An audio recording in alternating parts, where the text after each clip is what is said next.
It was the 14th of February, 1876. Outside Thornfield Hall, the moors of Eldorial were buried under 6 inches of snow, and the wind coming off the North Yorkshire hills was the sort that gets inside a house whether the windows are shut or not. The gas lamps in the hallway had been turned down for the night. The servants had gone to their quarters. The house was the kind of quiet that only very large, very old English houses know how to be. Duke Pedro Thornfield sat at his writing desk in the study on the east wing, still dressed because he had forgotten to call for his valet. He was 67 years old. His hair was white and thin across the crown. His face was the particular pale pink of an English gentleman who has spent a lifetime indoors near fires. His knuckles were swollen at the joints from the gout that had been worsening since autumn, and his reading spectacles sat on the end of a nose that had been broken once long ago in his youth when he had been a different kind of man. On the desk before him was a letter. It had been found that morning slipped beneath the door of the servants' entrance at the back of the hall. No seal, no address. The envelope was made from coarse gray paper of the kind sold for a penny a sheet at common stationers. The handwriting was large and uncertain. He had read it 3 times already. He was about to read it a 4th. The letter said only this: Your Grace, come to Dunmore before it is too late. They are dying and you do not know it. Come yourself. Come alone. Pedro set the letter on the desk and pressed his palm flat over it as if he could stop it meaning what it meant. He was not a cruel man. He had never been cruel. He had governed Eldorial for 34 years in the way that Victorian gentlemen governed their estates, through agents, through stewards, through the elaborate and impeccably documented machinery of landed authority. He had signed every budget. He had approved every appointment. He believed, with genuine sincerity, that this was what good governance looked like. The letter was telling him something different. He sat with it until 2 in the morning. Then he made a decision that his physician would have called reckless and his steward would have called incomprehensible, and that his dead father, who had been a harder and more practical man, might just possibly have called overdue. He was going to go, not as the Duke, not in the carriage with the Thornfield crest on the door and the footman on the box. He was going to go as a man with nothing because he had a feeling, sitting in the dark with the snow pressing against the windows of his 30-room house, that nothing was the only way he was going to see what was actually there. Pedro had a steward named Gerald Fitch who had served the Thornfield estate for 22 years. Fitch was a lean, careful man of 50 with small handwriting and a gift for summarizing complicated things into uncomplicated sentences. Pedro trusted him completely. This, he would come to understand, had been part of the problem. On the morning of the 15th of February, Pedro called Fitch into the study and told him he would be absent from the hall for 5 days. Personal travel. No announcement. No escort. Fitch stood very still. In 22 years, he had become expert at the art of responding to his employer without reacting to him. He said, Your gout, Your Grace. Pedro said, My gout will manage. Fitch wrote something in his pocket notebook and closed it. He asked no further questions. Pedro had always appreciated this about him. Today he wished Fitch would argue, would give him a reason to stay. After Fitch left, Pedro spent the afternoon in the estate archive, something he had not done in years. The archive was housed in the lower east corridor, 3 rooms of leather-bound ledgers, file correspondence, and quarterly reports going back to his grandfather's time. He pulled the Dunmore Parish file. It was thick that he read the Dunmore reports for 2 hours. Village mill, operational. Parish Road, resurfaced in 1873. Physician Circuit, quarterly, serviced by Dr. Clement Hale of Harwick.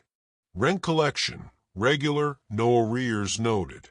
He had signed off on all of it. There was his signature again and again in the neat black ink of a man who had believed what he was told because he had no reason not to. Then he found a gap.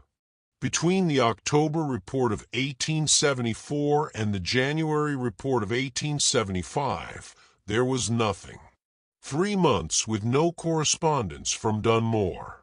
He pulled forward to 1875 and found a single letter dated March from the village magistrate requesting urgent attention to the mill mechanism which had suffered significant damage in the winter storms. The letter had been stamped received and filed. There was no reply attached to it. There was no note of any action taken. He set the file down on the reading table and sat back in his chair. A letter requesting urgent attention. Filed. No reply. No action. Somewhere between the writing of that letter and his desk, a mill that fed 47 families had been left broken for over a year. And somewhere between the last time anyone had looked properly at Dunmore and tonight, people had been living with the consequences. He closed the archive at 6 in the evening. He ate his supper alone. He told his valet he did not need him until morning. Then he went to the servants' storage and began pulling clothes from the lower shelves. He needed something that would make him look like nothing. In Victorian England, clothing was identity. The cut of a coat, the condition of a boot, the quality of a collar told the world exactly where you stood. A duke in the Moor before first light in February was a different place than it was by day. The silence was absolute except for the wind moving through the dead bracken, a dry rustling that sounded in the dark like something breathing. He walked east until the sky began to lighten, a slow cold gray that crept up from the horizon as if it were reluctant. He thought about his father. His father, the 3rd Duke of Eldorial, had been a man who actually went to places. Pedro remembered riding with him as a boy to the eastern farms in autumn, watching his father talk to the tenant farmers, not at them, actually talk, sitting in their kitchens, listening to what the season had been, what needed fixing, what was worrying them. His father had not been a sentimental man. He was brisk and unsentimental and occasionally impatient. But he went. He showed up. He was physically present in the lives of the people whose rent paid for the hall.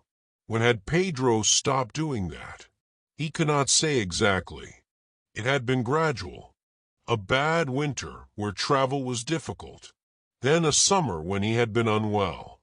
Then Fitch arriving and the system running so smoothly that there seemed no need. Then year after year of the system running, and then 4 years of the gout keeping him close to the house, and somewhere in all of that, 34 years had passed, and the tenants of Dunmore had become names on a rent roll and numbers on a yield report, and the actual human beings attached to those names had been living their actual human lives without anyone from the hall ever coming to look. He reached the road again as the light came up properly. 2 hours of walking had loosened the hip to a manageable ache. He found a farm track that cut south through a sheep pasture and saved a mile. The farmer's wife at the far end of the track was hanging washing on a line in the freezing air and watched him pass with the blank assessment that Yorkshire farm women give to strangers. He walked through Comer Cross at 8 in the morning. The village was waking. A blacksmith's fire already going. The ring of hammer on iron carrying across the cold air. Children going to the board school, the new elementary schools that the Education Act of 1870 had made compulsory for children between 5 and 13. He watched them walking in pairs, some in decent coats, some in coats that were too short in the sleeves. One small boy had boots that did not match. He stopped at the village pump and worked the handle and drank cold water from his cupped hands. An old woman waiting with a pail watched him and did not offer to let him go first. He was nothing to move aside for. 9 more miles to Dunmore. He walked them with the mill wheel in his mind.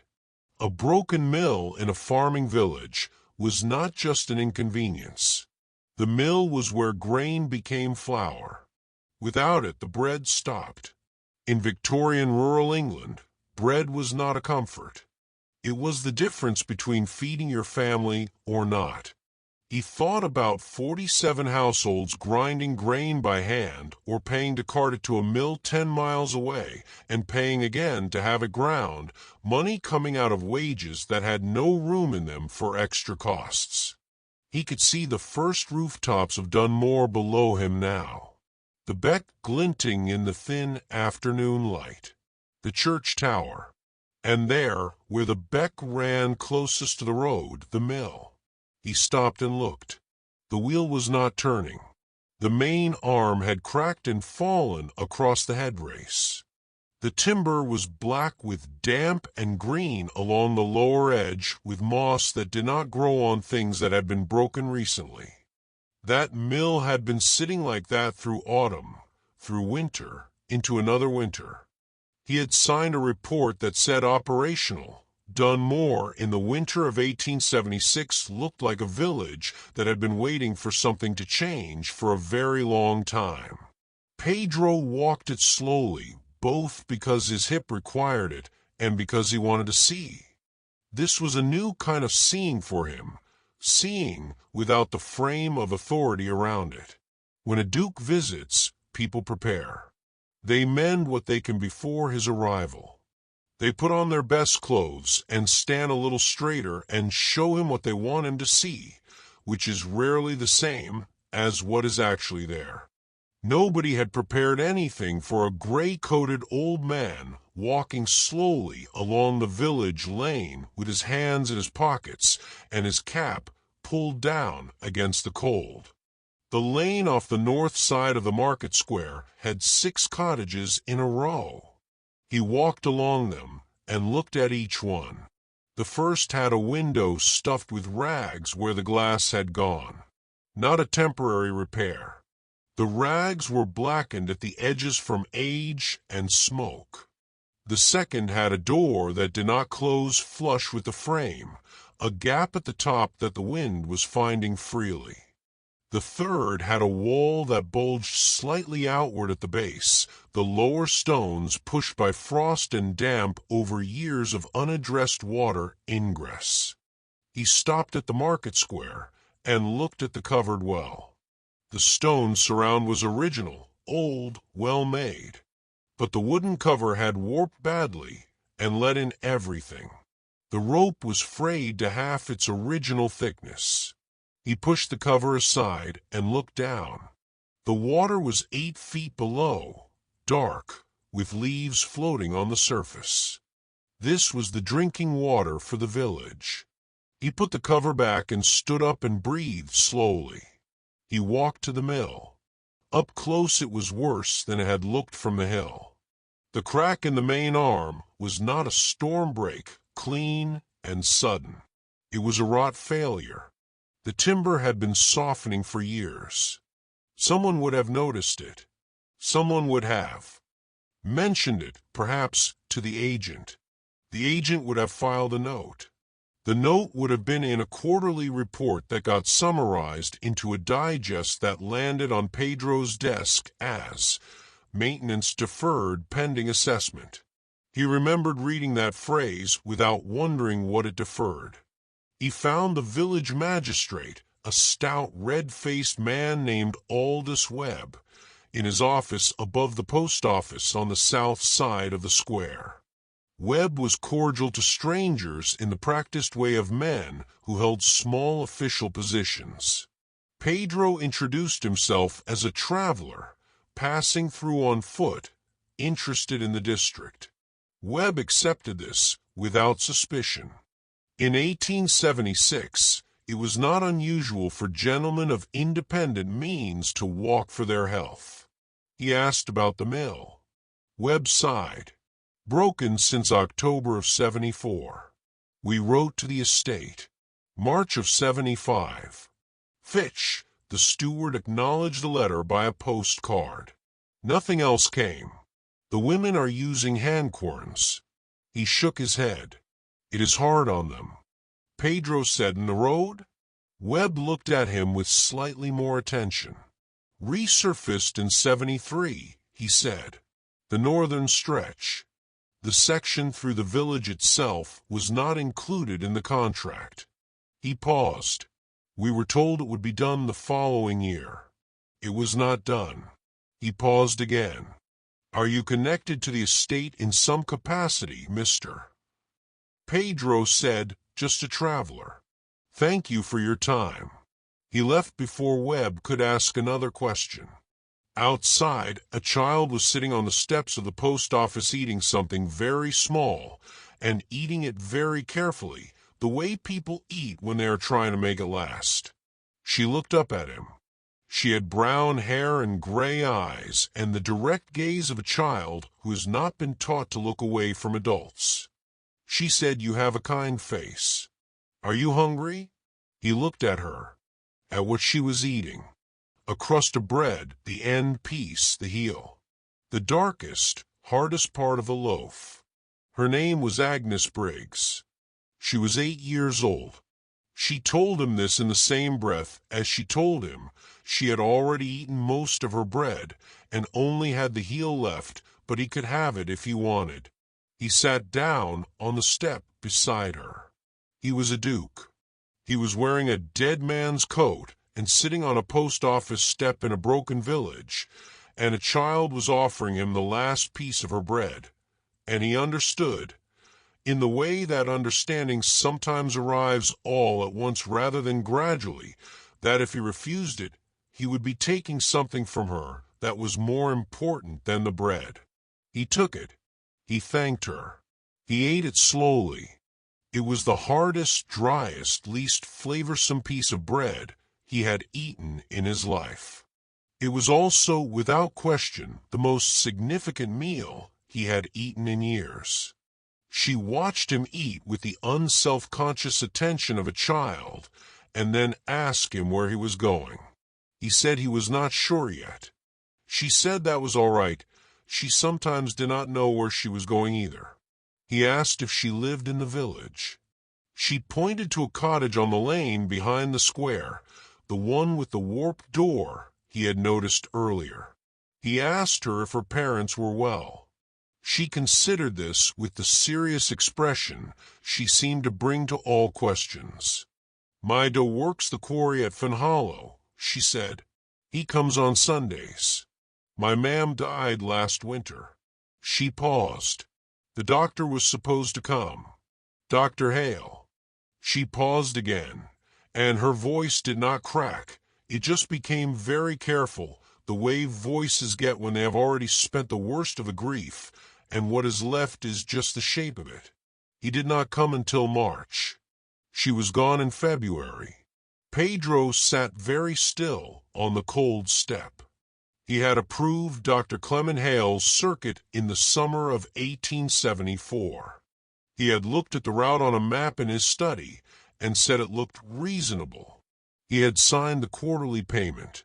He had never asked anyone what the roads were like on that route in February.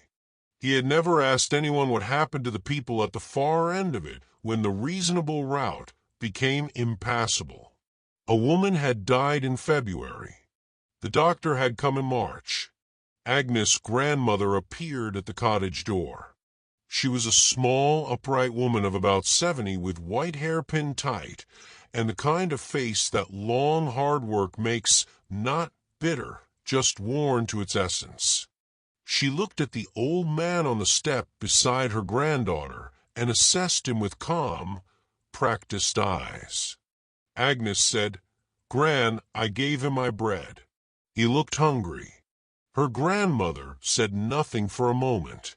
Then she said, "Come in then. There is tea." The cottage was one main room. A small coal fire burning low, the careful fire of people who count what they use. A table with a cloth on it. A shelf with a Bible and a green jug and a folded piece of mending.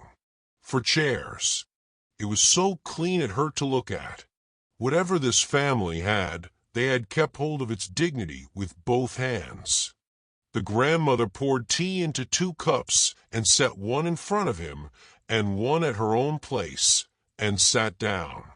Agnes sat on the 3rd chair and folded her hands and watched them both. The grandmother said, "You are not a traveler." Pedro said, "What makes you say that?" She said, "Your hands were soft before the road got them. The way you carry yourself. The coat is wrong on you is not your coat." She looked at him steadily. "I am not asking who you are. I am only saying, whatever you came here to see, I hope you are seeing it. I hope you are seeing it clearly." He looked down at the tea in the cup. The cup was chipped at the rim.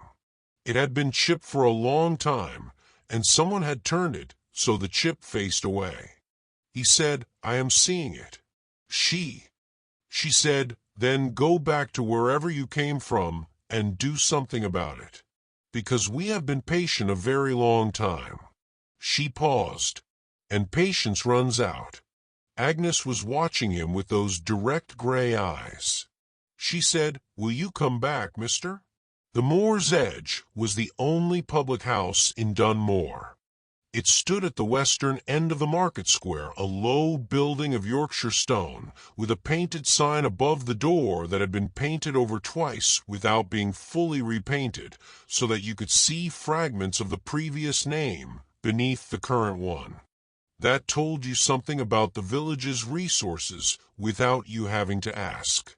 Pedro went in at 7 in the evening and bought a glass of mild with a penny and took the bench in the far corner and sat with his back to the wall.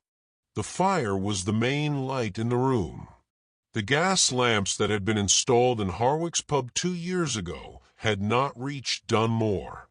The room was lit by firelight and 2 tallow candles on the bar, and everything in it was the color of amber and shadow. He sat and drank slowly and listened. He heard about the road first. 3 men at the table near the fire, farm laborers by the look of them, talking about the cart that had broken an axle on the lower lane in December because the ruts had frozen into ridges 6 inches high. Cost the farmer who owned it 2 weeks' wages to repair. No recompense from anyone. Who would you complain to? The agent. He is the one who was supposed to fix it. He heard about the mill. He had expected this. What he had not expected was the detail of what the broken mill meant in a day. He heard a woman at the next table describe to her companion the routine of the hand quern, the flat grinding stone kept behind the church that 3 families shared in rotation, how it took 4 hours of grinding by hand to produce enough flour for 2 days of bread, how she began before her children woke and finished after they were in bed, and how her wrists had not stopped aching since October of '74. October of '74. 16 months. He sat with his glass and did not move and kept his face still. Then at 8:30, 2 men came in and sat at the table directly beside him. He was furniture to them, an old vagrant in a corner. They ordered their drinks and settled, and began talking. The first man was perhaps 40, broad-shouldered, a quarryman by his hands. The second was older, with the patient face of a man who had long stopped being surprised by events. The quarryman said Varn was in Ridgewick today, taking winter quarter early. Greaves sent him a week before it is due. The older man said, Greaves wants his Christmas money before Christmas. Nothing new. The quarryman said, Thomas Page is short this quarter. He told me. He is going to be short, and Varn is not a man who accepts short. There was a pause. Then the older man said, What does Thornfield think about all this? The quarryman shorted quietly. Thornfield. When did Thornfield last think about anything to do with us? The older man stirred his drink. He is not a bad man. My father would say he is not a bad man. The quarryman looked at him. And what would you say? Silence for a moment. Then the older man said, I would say that not being bad is not the same as being present. A man can mean no harm from a distance of 30 miles and still cause it. He paused. The harm does not stop because the man who caused it did not mean to. Pedro's glass was still in his hand. He had stopped drinking from it. The fire made small sounds. Outside, a wind had come up and was testing the window frames. The quarryman said, My grandfather used to say, the worst landlord is not the one who takes too much. It is the one who takes the right amount and thinks that means he has done his job. The older man nodded slowly. He said nothing more. There was nothing more to say. Pedro sat in the corner until both men left. He sat there another half hour after that, in the emptying room with the fire burning down. He had heard himself described without his name being spoken, described through his absence, through the contours of what he had not done and had not known and had not chosen to find out, and every single word had been accurate. He had governed Aldorial for 34 years. He had not been cruel. He had not been corrupt. He had been exactly what the older man had said, a man who caused harm from 30 miles away without meaning to, because not meaning to and not showing up are not, in the end, different things. He saw a single torch held by a hired man in the market square, lighting a circle of cold faces and throwing everything outside it into deeper dark. February in Yorkshire at 9 in the evening meant that most of the village was indoors. The shouting had brought them out of their doors and into the square in coats thrown over nightclothes, children behind them, women with shawls pulled tight. In the center of the circle stood Thomas Page. Thomas Page was 73 years old. He had been a shepherd on the Aldorial estate for 50 years before his legs gave out, and he retired to a cottage on the North Lane on a pension of 6 shillings a week, which was what the estate paid men who had given it their working lives. He was a short man, made shorter by age, with a white beard and the permanently squinted eyes of a man who has spent decades reading weather. He was standing with his back against the wall of the coal house attached to his cottage, and he was shaking. Silas Varn stood 6 feet from him. Varn was a broad man of middle age in a good wool coat that told you exactly what his employment had done for him financially. Behind him stood 2 other men, large and quiet, the kind who are employed to stand and look large and quiet. Varn held a paper. He was reading from it in an even voice, the voice of a man who has done this many times and has never lost a confrontation because the power is entirely on his side. 7 shillings and 4 pence, Varn said. Due and outstanding. Due date, 22nd November. Today is the 28th of February. Interest has been applied. Thomas said, My quarterly rent is 4 shillings and 6 pence. It always has been. He held up his rent book, the small official ledger that every tenant received when they signed their tenancy, recording every payment made. I have it here. 4 and 6 every quarter, paid on time for 22 years. Varn said, the current assessment is 7 and 4. If you cannot pay in coin, I take the coal. Every person in the circle understood what that meant. A 73-year-old man in a cottage on a February night with his coal taken. Thomas said, this is not lawful. Varn's expression did not change. He nodded to his men. They moved toward the coal house. Pedro was in the crowd. He was 15 feet from Thomas Page. He was the Duke of Aldorial. Silas Varn worked indirectly under a contract that bore Pedro's estate's seal. The power to stop this was in Pedro's mouth in 4 words: "I am the Duke." 4 words, and Varn would stop walking. 4 words, and Thomas Page would keep his coal. Pedro stood still. He understood in a clarity that the fire and the cold and the 16 months of broken mill and the 4 hours of grinding and Agnes' dead mother and the chipped cup turned chip side away had built in him over 4 days, that 4 words in a square on a February night was not justice. It was theater. Varn would stop because Pedro was present. The moment Pedro left, the system that produced Varn would produce another one. Greaves would find another collector. The overassessment would move to a different village. The cause would continue because the cause was not Varn.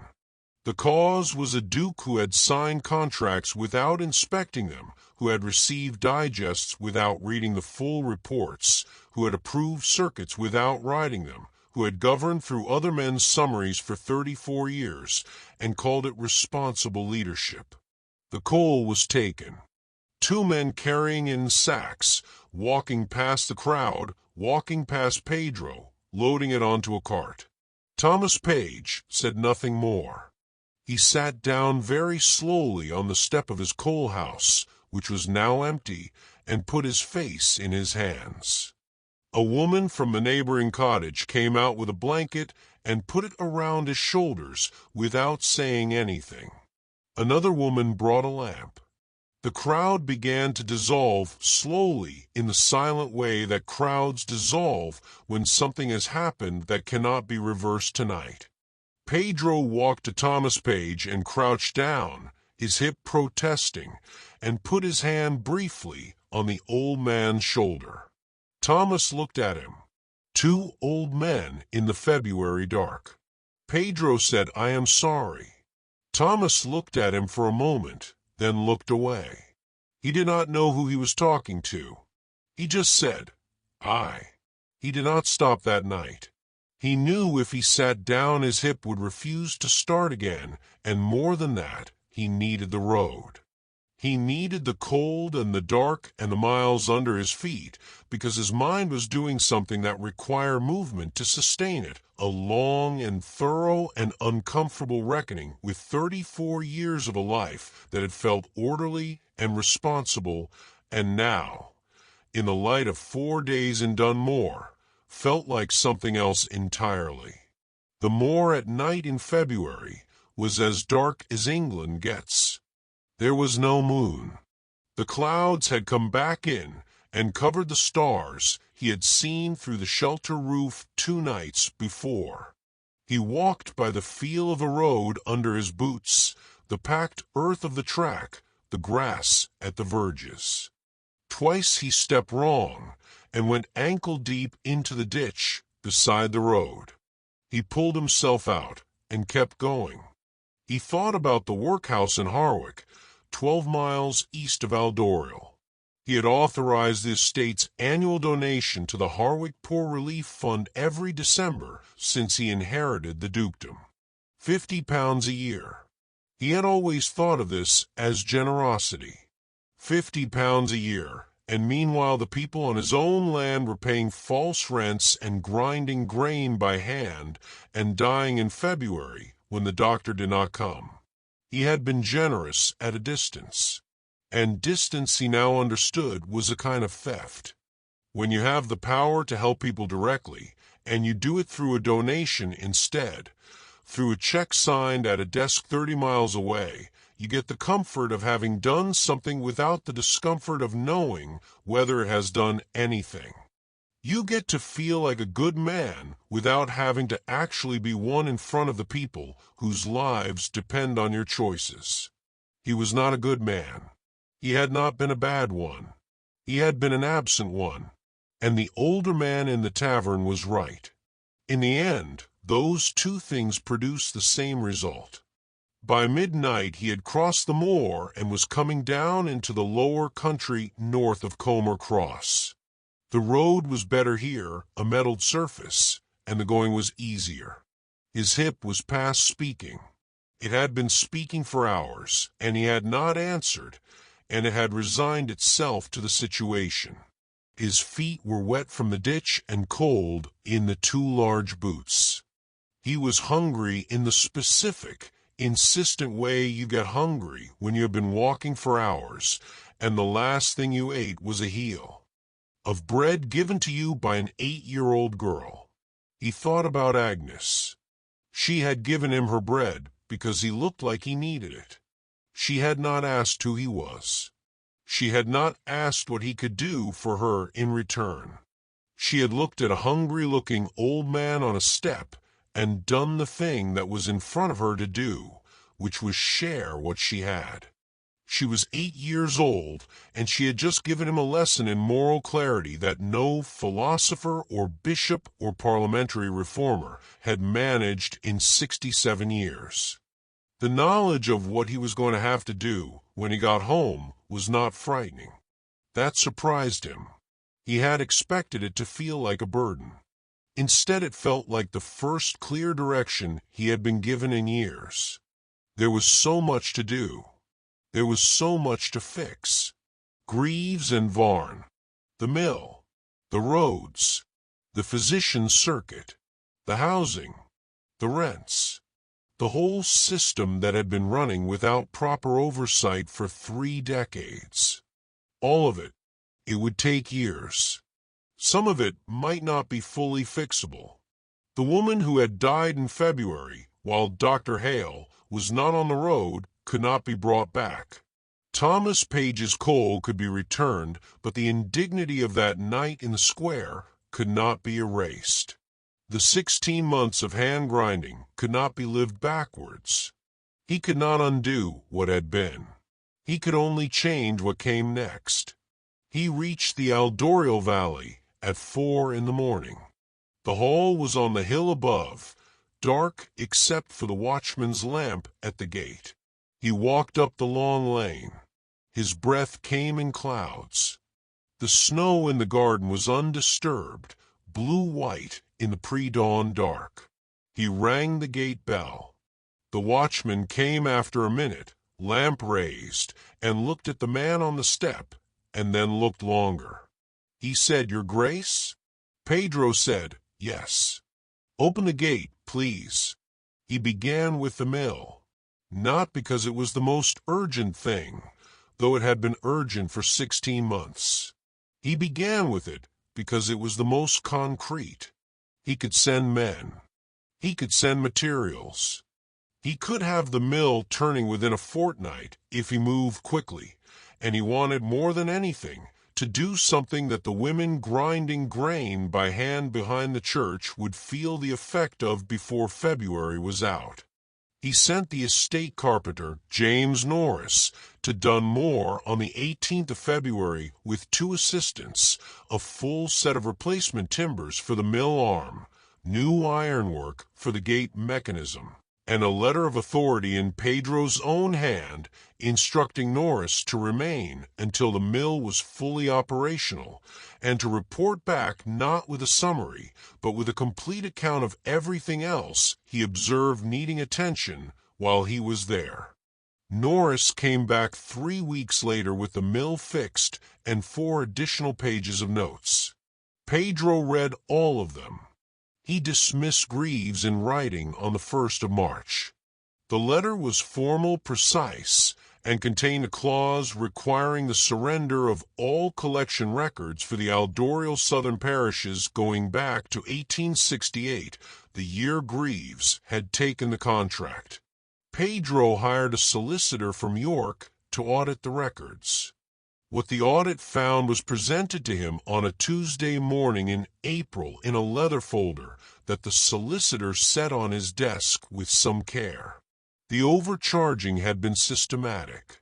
41 families across 7 villages had been paying above their least stipulated rents in amounts ranging from 1 shilling and 6 to 4 shillings per quarter for periods ranging from 2 years to 9.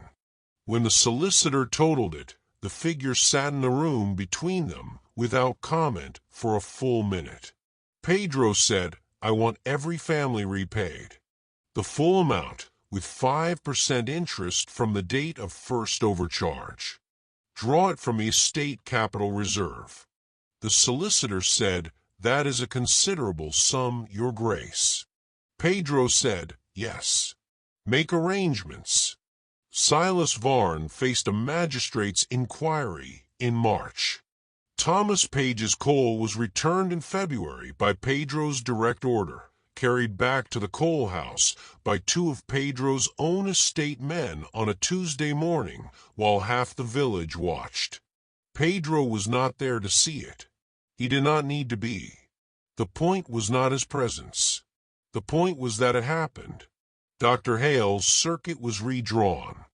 Pedro rode the route himself in March, his hip complaining the whole way, and identified the 3 sections that became impassable in bad weather. A second physician was contracted for the winter months, specifically a young man from Scarborough named Dr. Arthur Price, who had no objection to difficult roads and was paid accordingly. Pedro personally inspected the contract terms before signing. The road through Dunmore Village was contracted for resurfacing in April. The contract included a completion inspection clause. Pedro rode the road himself in June to certify it. He began visiting his estates regularly. Not inspections with advance notice, not formal processions. He rode out on ordinary days, on ordinary horses, and stopped where he wanted to stop, and talked to who he wanted to talk to. It was not comfortable at first. Some tenants did not know how to speak to a duke who was sitting in their kitchen asking genuine questions. Some were suspicious. Some waited for the visit to become something else, a pretext, a new demand dressed as concern. He went back anyway, and again, and again, and slowly, with the particular patience that 67-year-old men have when they have finally found the thing they should have been doing all along, the conversations became real. In the first week of May, a letter was delivered to the cottage at the north end of Dunmore Village, the one with the warped door that had since been rehung on new hinges by James Norris's second carpenter, who had added it to his list without being asked. The letter was addressed to Miss Agnes Briggs, and it was from an anonymous benefactor. It contained a notice of enrollment at the Aldorial Parish School in Harwick, the school that had been funded under the Education Act, all fees and lodging paid for 4 years, starting in September. Inside the envelope, folded separately, written in a hand Agnes could not have recognized, were 8 words. "You shared your bread. I have not forgotten it." Agnes brought the letter to her grandmother, and her grandmother read it standing at the window, then sat down slowly in the chair by the low fire. She did not say anything for a while. Outside, the Dunmore Square was different now. The well cover was new wood, fitted properly. The fountain had been unblocked and was running. You could hear it from the cottage. Agnes said, "Who sent it, Gran?" Her grandmother looked at the square. At the running water, the repaired road, the mill turning in the beck. She had lived in this village her entire life. She remembered what it had been. She said, "Someone who came down from the hill." She said it quietly. Someone who finally looked at what was down here at the bottom. Agnes looked out the window. She said, "I hope he is warm." Her grandmother almost smiled. She said, "I think he is." Please click the subscribe button, the likes and share button, and tell us in the comment section where you are watching from.